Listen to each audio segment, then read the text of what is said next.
Omega 3လို့ခေါ်တဲ့ငါးကြီးစီဟာကျွန်တော်တို့ခေါင်းအစားအခြေအစုံအားလုံးကောင်းမှန်းသိတယ်။ဒါပေမဲ့ပြဿနာကဒီငါးကြီးစီဝယ်တော့ဖို့ဘတ်ဂျက်ကိုထိန်းနေရတယ်ဆိုရင်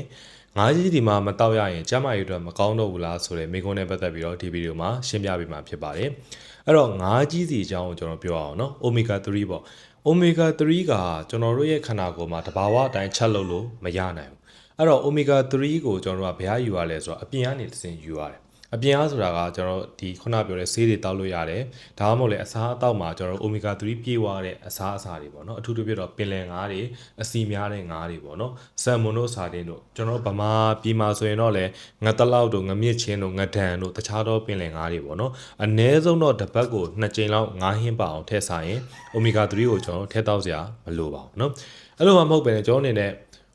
ငါးဟင်းမကြိုက်ဘူးငါးလည်းမစားဘူးဆိုရင်တော့လေကျွန်တော် supplement အနေနဲ့တော့ဖြည့်ဆွတ်တဲ့အနေနဲ့ထည့်တောက်လို့ရတယ်အဲ့လိုငါးနဲ့ပတ်သက်ပြီးတော့ allergy ရှိနေတယ်ဆိုရင်တော့လေကျွန်တော်ပင်လယ်အေလို့ခေါ်တဲ့ရေမောထုတ်တဲ့ omega 3ရှိတယ်ဒါမျိုးတွေတောက်လို့ရတယ်ပေါ့နော်တကယ်ကြတော့ omega 3ကိုမတောက်ရင်မရဘူးလားဆိုတဲ့ကိစ္စတကယ်ကြတော့ omega 3ဆိုတာကကျွန်တော်နေ့စဉ်စားနေတဲ့လူတစ်ယောက်ကျန်းမာဖို့ဆိုတာအစာအုပ်စု3စုညီညွတ်မျှတအောင်စားရတယ်ဗျာကျွန်တော်ငယ်ငယ်တုန်းကသင်ပါတယ်အသားဓာတ်ရှိတယ်ဂစီဓာတ်ရှိတယ်အဆီဓာတ်ရှိတယ်အဲ့ဒီအဆီတွေထဲမှာomega 3ကတစ်ခုအပါအဝင်အဲ့တော့ omega 3ဆိုအဆီမစားဘူးဆိုရင်သူ့တခြားသောအဆီတွေရှိတယ် omega 6တွေ omega 9တွေရှိတယ်သို့တော့ omega 3လို့မျိုးနှလုံးကျန်းမာရေးအုံနောက်အာရုံကြောကျန်းမာရေးနဲ့ပတ်သက်ပြီးတော့ကောင်းတဲ့ effect တွေမရှိဘူးအဲ့တော့ကျွန်တော်အနေနဲ့ဘဝတက်တောက်လျှောက်လုံးမှာငါးလည်းမစားဘူးငါးကြီးစီလည်းမတောက်ဘူး omega 3ကိုကျွန်တော်ရေမောထုတ်တဲ့ omega 3လည်းမတောက်ဘူးပေါ့နော်မတောက်ဘဲနဲ့ရှိတာပဲစားပြီးနေမယ်ဆိုရင်ဘာဖြစ်မှာလဲပေါ့နော်အဲ့တော့ချက်ချင်းတော့ဘာမှဖြစ်ပါဘူးကျွန်တော်ဥပမာလေးတစ်ခုပြောပြမယ်ကားတစ်စီးဝယ်တယ်ဒီကားမှာကျွန်တော်တို့ကစီအကောင်းစားကျွန်တော် engine 1အကောင်းစားထည့်ပြီးတော့မောင်းနေဆိုရင်ဒီကားကဘာဖြစ်ဆိုတော့အကြာကြီးခံမယ်ရေရှည်မှာ engine ကျတဲ့ပြဿနာတွေနောက်ဆက်တွဲတွေမဖြစ်ဘူးအဲ့လိုမှမဟုတ်ဘဲနဲ့ကားဝယ်လိုက်တယ်